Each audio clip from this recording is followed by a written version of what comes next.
our good friend Lionel, who doesn't know anything about cigars, went to a cigar shop and bought a couple of sticks and just kind of said, just recommend me something good.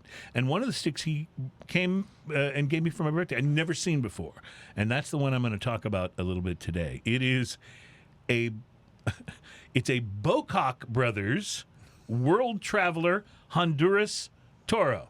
And I have never heard of that. Every time I say the word Bockock, I feel like I'm on a Saturday Night Live skit where you just try to say that word as much. Remember like the cork soaker skit? Right. Yeah, it seems a lot like that. But anyway, Bockock Brothers, I was further shocked to find out they're from right here in our backyard. The Bockock Brothers from Houston. Really? Yeah. So, as I mentioned, I got this as a birthday gift, and they are actually based right where we are, Houston, Texas. Bryant and Doug Bockock are the Bockock Brothers. So it's not like a made-up name.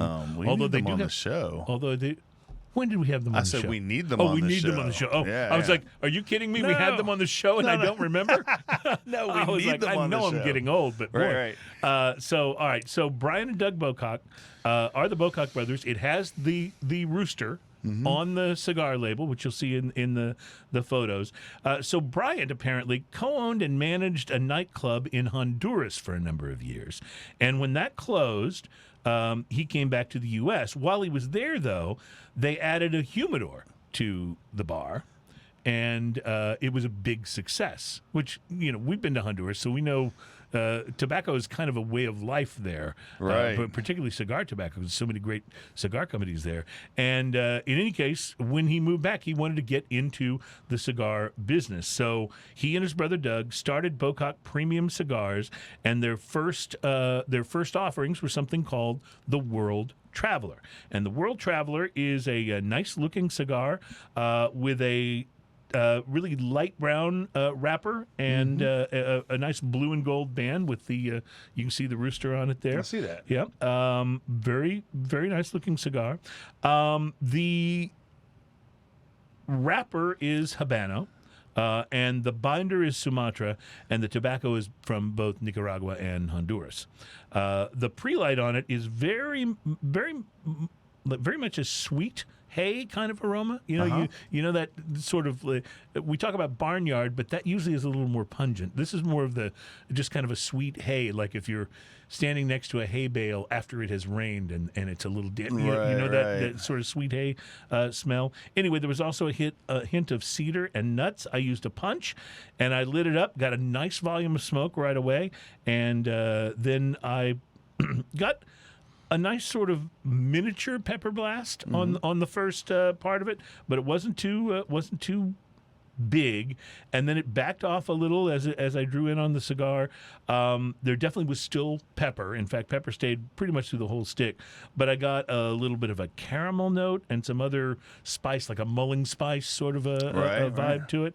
The World Traveler pretty much started out with a crooked burn, which I was a little disappointed on that. I got a little canoe running up one side right as it started, so I was a little worried. It did even itself out over time as I smoked it, but it was still just enough to make one side of the cigar burn just a little hotter than the other. It wasn't like terribly distracting, but it made me wonder a little bit if it was affecting the flavors, because the cigars are rolled and designed for you to get all the flavors of the tobacco at once as you're burning it, and so if one part of it's burning hotter than the other, that can impact it a little bit. But anyway, I'll have to smoke another one to be able to compare it, and hopefully that little thing was the things that you put yourself through. I know. Well, it's research. I'm committed to research, and that's science. As for science, the pepper remained in the second third, although it now seemed a little more like red pepper, a little more defined.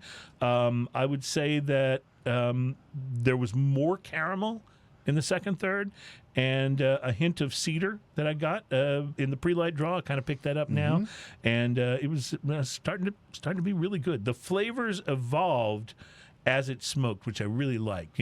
Some cigars you kind of get the flavor profile and it stays very much the same all the way through. In this case, they'd evolved. Some would move to the front and then move to the back when you got a little further in. And I enjoyed the change. I really was enjoying it. Final third, ramped up just a little bit in power. Caramel notes kind of moved to the front. There was a nice nuttiness that developed, as well as some earthiness. You get that a little with Honduran tobacco. You know that flavor I'm talking about? Think back to like Aladino and that rich distinct rich earth, earth that we had in all of those cigars.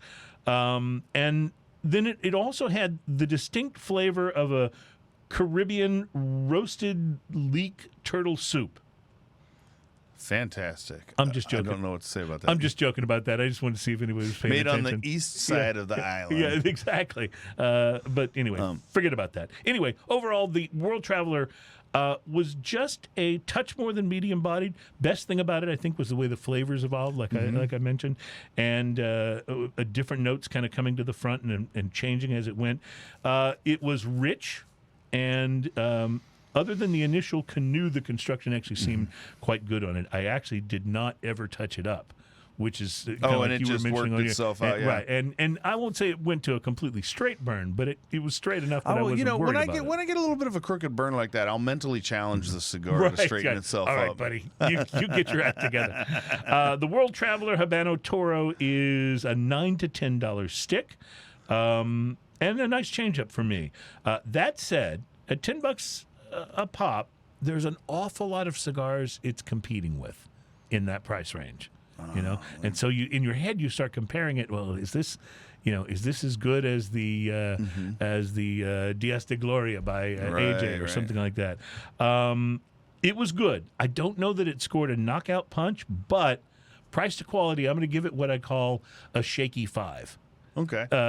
We often say a solid 5. Right, this is right. a shaky 5. And it could be that another one would deliver better without the little canoeing thing and burning just a little hot on one side. But I definitely want to smoke another one because of my commitment to research.